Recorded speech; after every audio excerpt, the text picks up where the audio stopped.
सुप्रभात बच्चों। आज हम पढ़ेंगे हिंदी क्षितिज काव्यखंड से पाठ 2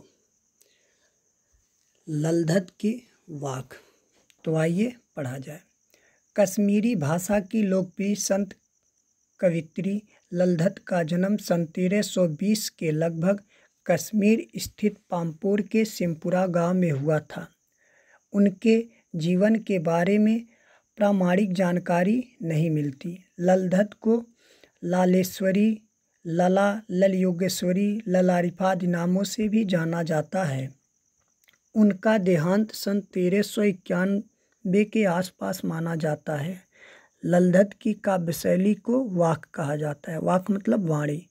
जिस तरह हिंदी में कबीर के दोहे, मीरा के पद, तुलसी की चौपाई और रसखान के सवैये प्रसिद्ध हैं, उसी तरह ललधत के वाक प्रसिद्ध है। अपने वाकों के जरिए उन्होंने जाति और धर्म की संकीर्णताओं से ऊपर उठकर भक्ति के ऐसे रास्ते पर चलने पर जोर दिया जिसका जुड़ाव जीवन से हो। उन्होंने धार्मिक आडंबरों का विरोध किया और प्रेम को सबसे बड़ा मूल्य बताया। लोक जीवन के तथ्यों से प्रेरित ललधत की रचनाओं में तत्कालीन पंडिताओं, भाषा, संस्कृत और दरबार के बोझ से दबी फारसी के स्थान पर जनता की सरल भाषा का प्रयोग हुआ है। यही कारण है कि ललधत की रचनाएं सैकड़ों सालों से कश्मीरी जनता की स्मृति और वाणी में आज भी जीवित है। वे आधुनिक कश्मीरी भाषा का प्रमुख स्तंभ मानी जाती हैं। अब हम चारों वाकों का एक साथ भावार्थ समझते हैं। विद्यार्थियों को भक्तिकाल की व्यापक जन चेतना और उसके अखिल भारतीय स्वरूप से परिचित कराने के उद्देश्य से यहाँ ललधत के 4 वाकों का हिंदी अनुवाद प्रस्तुत किया जा रहा है। पहले वाक में ललधत ने ईश्वर प्राप्ति के लिए किए जाने वाले अपने प्रयासों की व्यर्थता की चर्चा की है।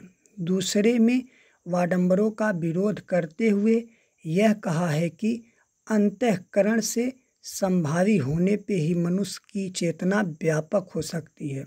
दूसरे शब्दों में इस माया जाल में कम से कम लिप्त होना चाहिए। तीसरे वाक में कवित्री के आत्मलोचन की अभिव्यक्ति है। वे अनुभव करती हैं कि भवसागर से पार जाने के लिए सद्कर्म ही सहायक होती हैं। भेदभाव का विरोध और ईश्वर की सर्वव्यापकता का बोझ चौथे वाक में है। ललधत ने आत्मज्ञान को ही सच्चा ज्ञान माना है। मनुष्य वाकों का मनुष्य आत्मज्ञान से ही सच्चा ज्ञान प्राप्त कर सकता है। प्रस्तुत वाकों का अनुवाद मीराकांत ने किया है। तो आइए पढ़ते हैं। पहला वाक। रस्सी कच्चे धागे की खींच रही मैं नाव, जाने कब सुन मेरी पुकार, करे देव भवसागर पार, पानी टपके कच्चे सखोरे, व्यर्थ प्रयास हो रहे मेरे, जी में उठती रह रहे हूँ, घर जाने की चाह है घेरे। तो यहाँ पे पहले 2 लाइनों का भावार्थ करते हैं। रस्सी कच्चे धागे की खींच रही मैं नाव। तो यहाँ पे कच्ची रस्सी को उन्होंने सांसों को कच्ची रस्सी के बारे में बताया है। कच्चे धागे की जो रस्सी है, कवित्री ने सांसों की कच्ची रस्सी के समान बताया है। और नाव मतलब नाव को शरीर रूपी नाव के बारे में बताई हैं कि रस्सी कच्चे धागे की खींच रही मैं नाव। कवित्री कहती हैं कि वह सांसों की कच्ची रस्सी के सहारे यह शरीर रूपी नाव को खींच रही हैं।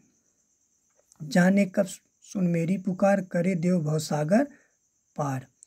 पता नहीं, देव माने प्रभु या ईश्वर, भवसागर माने संसार रूपी सागर, पार माने पार।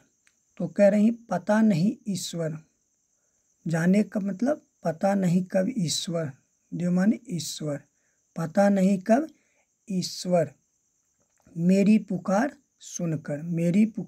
सुनकर मुझे भवसागर से कब पार करेंगे। पानी टपके कच्चे सकोरे मतलब मिट्टी का बर्तन, जो कच्चा मिट्टी का बर्तन होता है जिसमें मतलब जिसे पकाया नहीं गया हो, उसमें से पानी चू जाता है, उसे कच्चा सकोरा कहा गया। कच्चा सकोरा मतलब बर्तन, कच्चा बर्तन, मिट्टी का कच्चा बर्तन।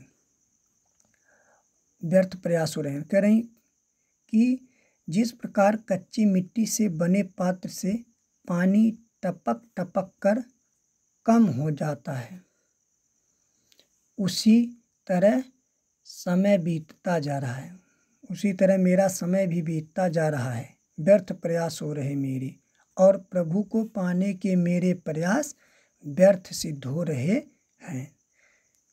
जी में उठती रह हूँक, घर जाने की चाह घेरे। हूँक माने तड़प या वेदना।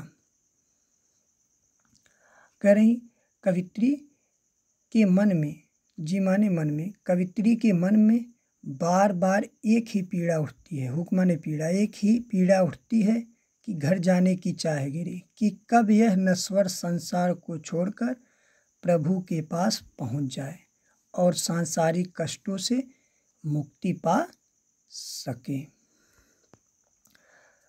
खा खाकर कुछ पाएगा नहीं, न खाकर बनेगा अहंकारी। सम खा तभी होगा संभावी, खुलेगी साकल बंद द्वार। तो अहंकारी मतलब होता है अभिमानी या घमंडी। सम इंद्रियों के लिए है, सम इंद्रियों के लिए है। समभावी मतलब समानता की भावना। साकल माने जंजीर।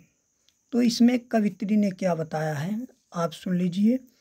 कवित्री मनुष्य को मध्यम मार्ग अपनाने की सीख देती हुई कह रही हैं कि हे मनुष्य, तू इस सांसारिक भोग विलासिताओं में डूबा रहता है, इससे तुझे कुछ प्राप्त होने वाला नहीं है।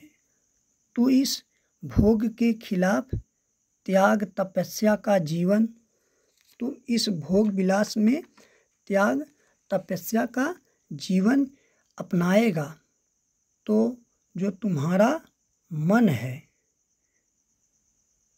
मन में अहंकार ही बढ़ेगा। तू इसके बीच का मध्यम मार्ग अपना, जो इसके बीच में है उसका मध्यम मार्ग अपना।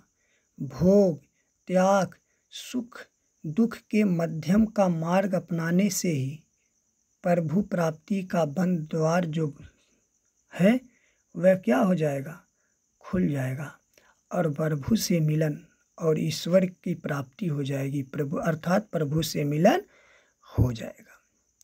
धन्यवाद।